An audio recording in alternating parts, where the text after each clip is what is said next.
persimpangan Asia dan Eropa, Turki merupakan pertautan dua kebudayaan besar dunia.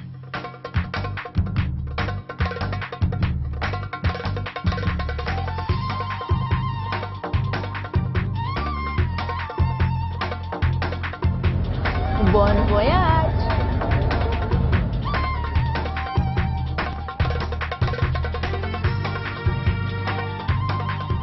Turki juga memiliki kisah panjang sejumlah peradaban besar sepanjang masa, termasuk tahta kejayaan Islam.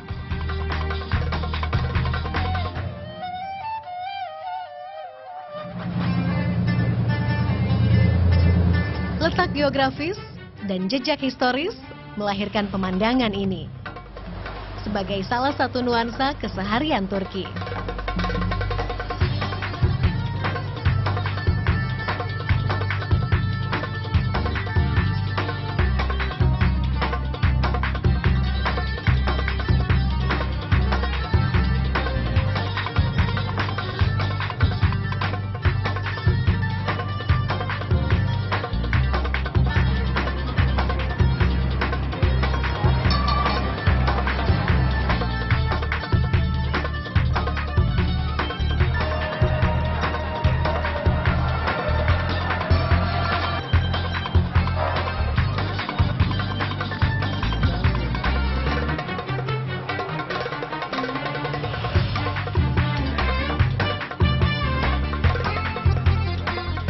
Perempuan cantik, berkarakter dan bergaya tersendiri. Ya, cantiknya muslimah Turki memang sudah lama melegenda. Dalam banyak literatur, para penjelajah dan pendatang bahkan mengibaratkan hanya ada dua kategori wanita di sini, yang cantik dan yang cantik sekali. Tidak percaya? Lihat saja penampilan mereka di berbagai sudut Istanbul. Yang muda, yang tak lagi terlalu muda, dan yang masih sangat muda. Konservatif juga modern. Sendiri, berdua, sekeluarga, atau bersama-sama.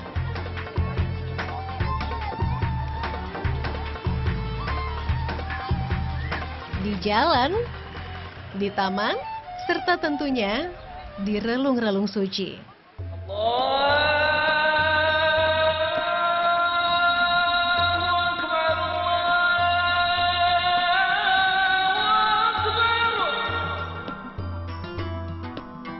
Serupa dalam pilihan balutan yang berbeda. Semua sajikan kesan elegan, sederhana, dan bersahaja.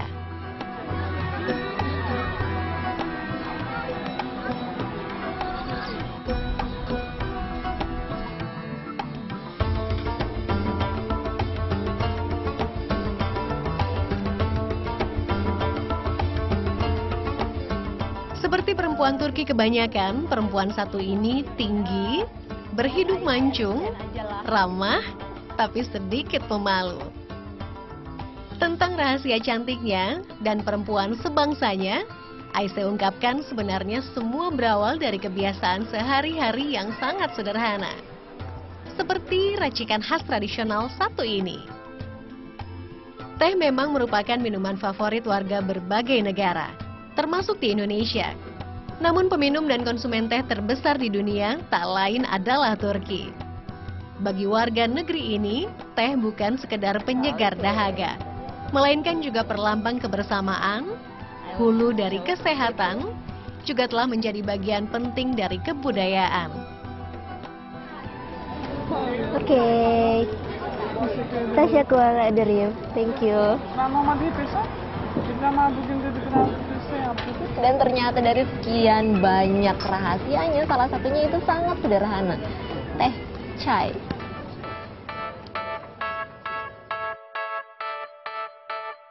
Tak heran, teh tersaji di mana-mana. Di Istanbul, Spice Bazaar atau pasar rempah adalah salah satu sentra perdagangannya. Sebagian besar teh di pasar ini merupakan hasil bumi sendiri. Favorit warga terutama teh hitam. Namun berbagai teh lainnya juga banyak disuka.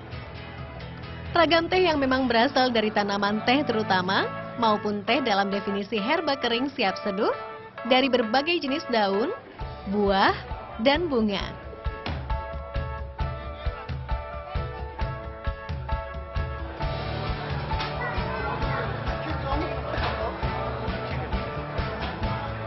Salah satunya Melissa, atau teh dari sejenis tanaman mint beraroma madu dan lemon. Melissa tea. Melissa. Melissa. Melissa. You have drink to sleep. Yes, very nice to sleep. Sehat pangkal cantik lainnya juga terlihat dari banyak komoditas lain yang tersaji di sini.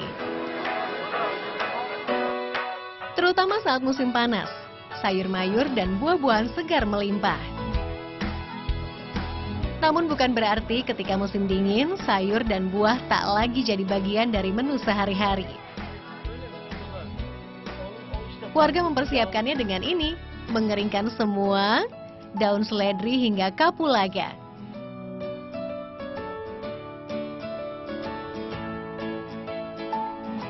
Juga dari terung hingga paprika. Pasar juga sediakan aneka produk perawatan tubuh non-pabrikan. Semua merupakan buatan rumahan dengan esensial dan lilin serta madu alami.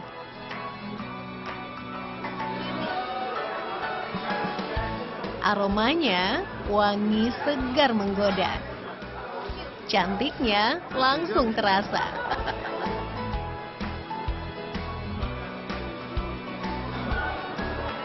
Oh, thank you so very much, Tasha, for ordering.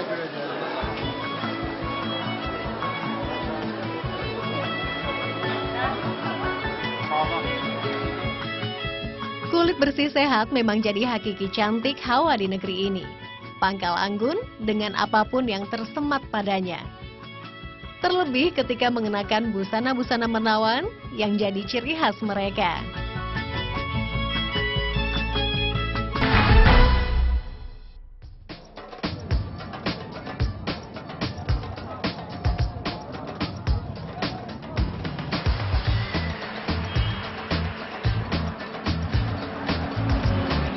Belanja, terutama produk busana, adalah ritual khas yang menyenangkan di Turki. Di Istanbul misalnya, para wanita tak begitu suka berburu baju di mal. Pusat-pusat perbelanjaan hanya akan ramai saat musim dingin tiba. Karena kala cuaca hangat bersahabat, mereka lebih suka mengunjungi jajaran toko seperti ini. Untuk berbelanja sambil menghirup udara segar dan cuci mata.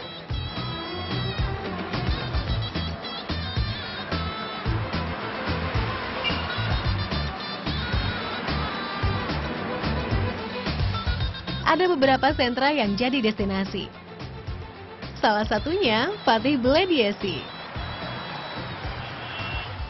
Sepenggal ruas ini kondang sebagai surga belanja, khususnya busana muslim.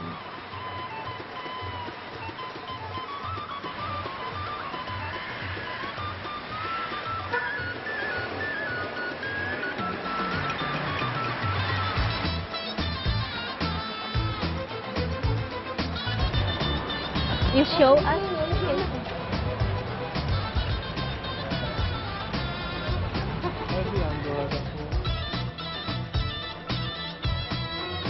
Hi, Bianca. How are you?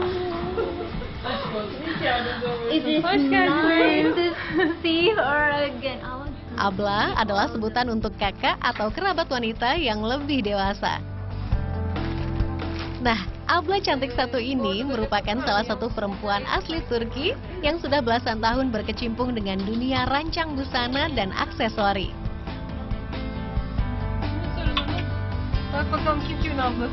Di butiknya, kita akan melihat seperti apa dan apa saja sandang khas wanita negeri ini.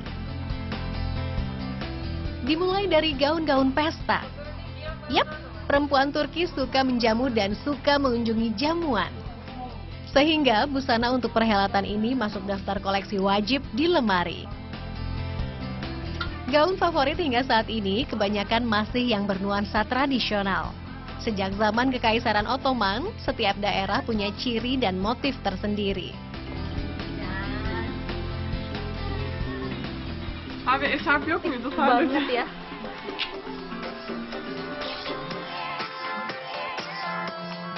Derasnya pengaruh Eropa, terutama di abad 20, hadirkan nuansa baru gaun-gaun pesta. Terutama pada warna, seperti pastel dan nuansa keperakan. Juga bahan, seperti brokat dan bordiran.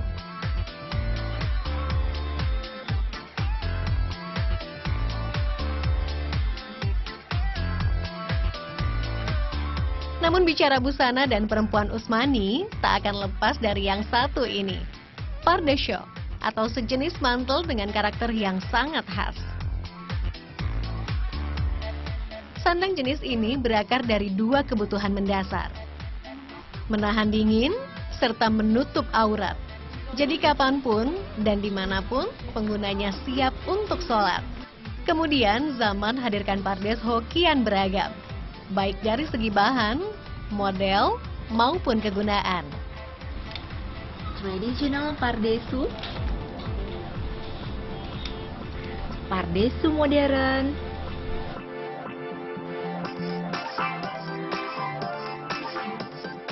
pardesu untuk pesta.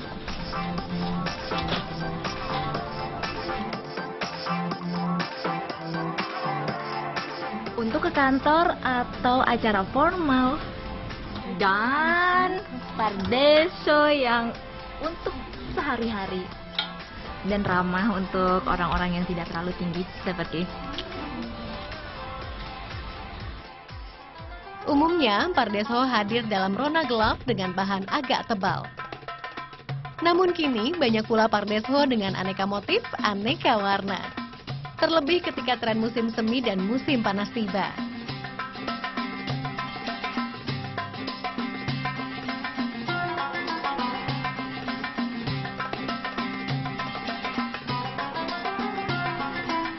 Apapun pardesonya, busana dasarnya tentu adalah ragam pakaian santun dengan aneka model dan beragam corak, seperti jaket dan rok panjang.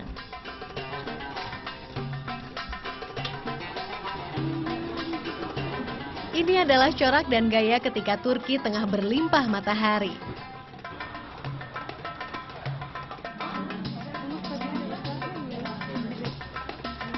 Semua akan tampil dengan bahan yang lebih tebal dan biasanya berona gelap.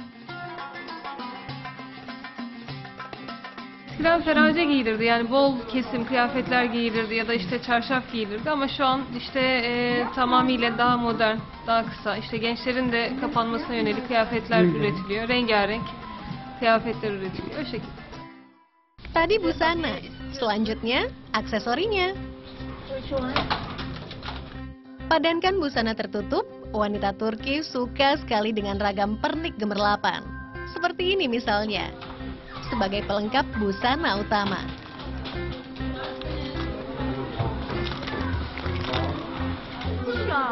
Tentunya yang ini, atau ini, penutup kepala. Bentuknya bisa berupa kain persegi, estarp namanya. Estarp biasanya berbahan sutra, bermotif bunga seperti lale atau tulip. Kondang di Belanda tulip memang sejatinya berasal dari Turki. Kita akan cari tahu lebih banyak setelah ini. Penutup kepala lainnya berbentuk selendang panjang yang disebut sal. Kebanyakan sal merupakan hasil tenunan tangan. Kemudian dikalungin ke this way or this way.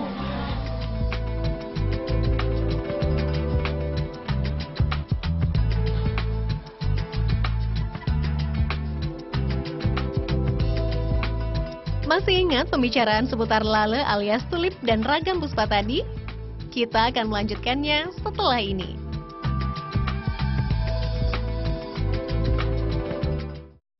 Malam takbiran, saatnya seruan puji-pujian. bersama keluarga persiapkan hari yang fitri? Jangan lupa ya, tengok persiapan keluarga masa kini.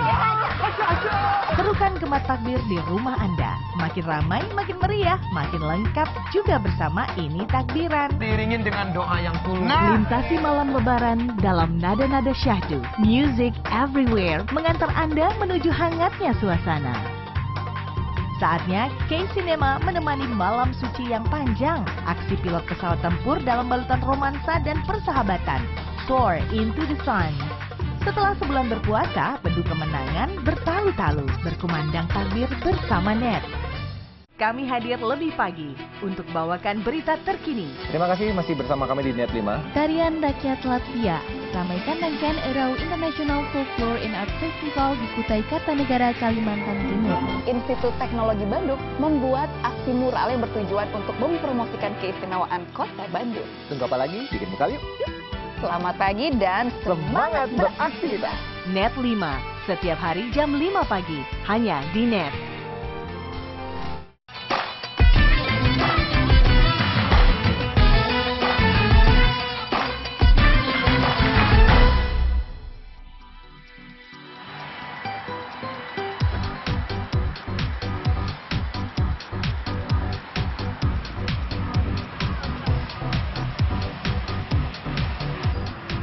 Beauty and Turkey atau cantik dan Turki memang tidak bisa terpisahkan. Karena warga negeri ini memang menyuka kecantikan dan mencintai keindahan. Yang jadi dasarnya tak lain karena Islam yang mengajarkan. Yap, Islam itu indah.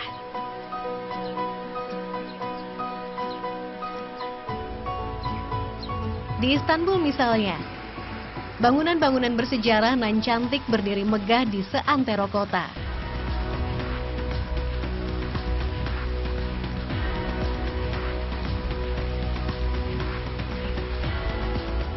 Kian menawan dengan ragam puspa tersemat di setiap area. Setiap ruas dan setiap sudutnya. Terlebih di ruang-ruang terbuka hijau. Di pusat kota, Taman Gulhane salah satunya.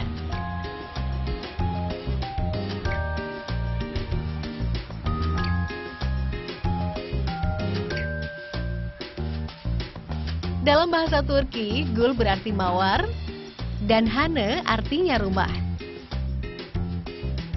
Bertabur ribuan kuntumnya, kawasan yang masih merupakan bagian dari Istana Topkapi ini memang menjelma selaksa rumah mawar. January.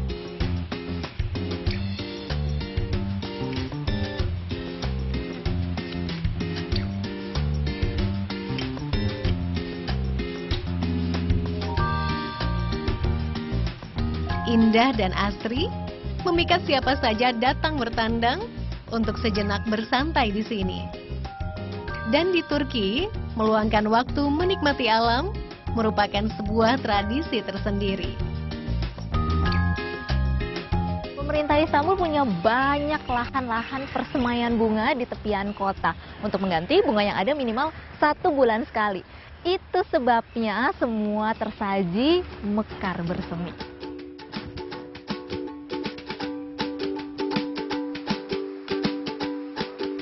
Di Gulhane ataupun di lokasi lainnya, perawatan berkala menjadi bagian dari pemandangan keseharian. Bentuknya mulai dari penyiraman, pemupukan, penanaman, dan penggantian bunga.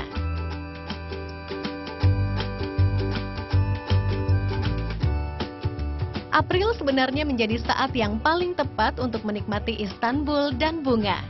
Karena di bulan ini, festival tulip terselenggara. Tak kurang 100 juta tulip atau lale dalam bahasa setempat akan memesona seantero kota. Kondang di Belanda, tulip sejatinya memang merupakan puspa khas Turki. Tulip bahkan berperan penting dalam perjalanan sejarah warga dan kota. Periode 1718 hingga 1730 misalnya, berjuluk Lale Davri atau era tulip. menandai masa damai di mana kekhalifahan Ottoman mencapai kemapanan di Eropa. Untuk memulangkan kejayaan tulip ke kampung halamannya, menjadi tujuan festival tulip rutin terselenggara sejak tahun 2006.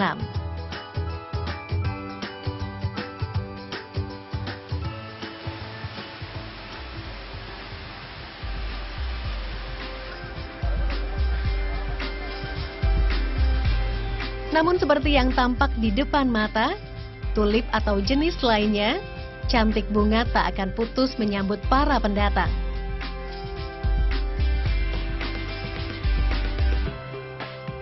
Bahkan beberapa tahun terakhir, bunga menjadi aksesori wajib bagi wisatawan.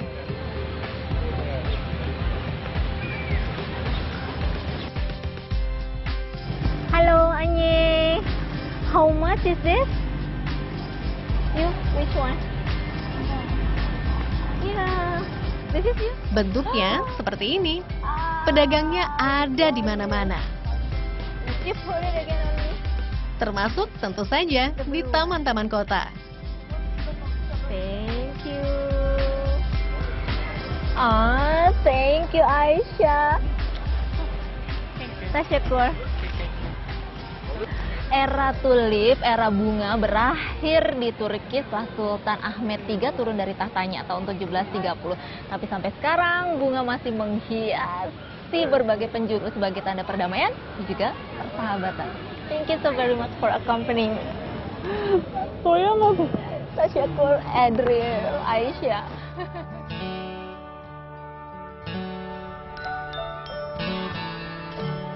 Maka bagi saya, perjalanan mencari cantik di balik sosok-sosok semampai perempuan Turki ternyata berbuah banyak hikmah.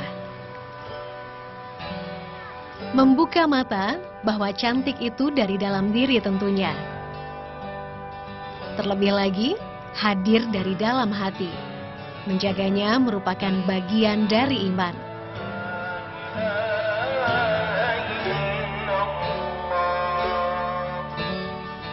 Bukan melulu untuk diri sendiri, tapi juga tentang sesama dan alam lingkungan. Dan yang mendasari semua, karena Islam mengajarkan.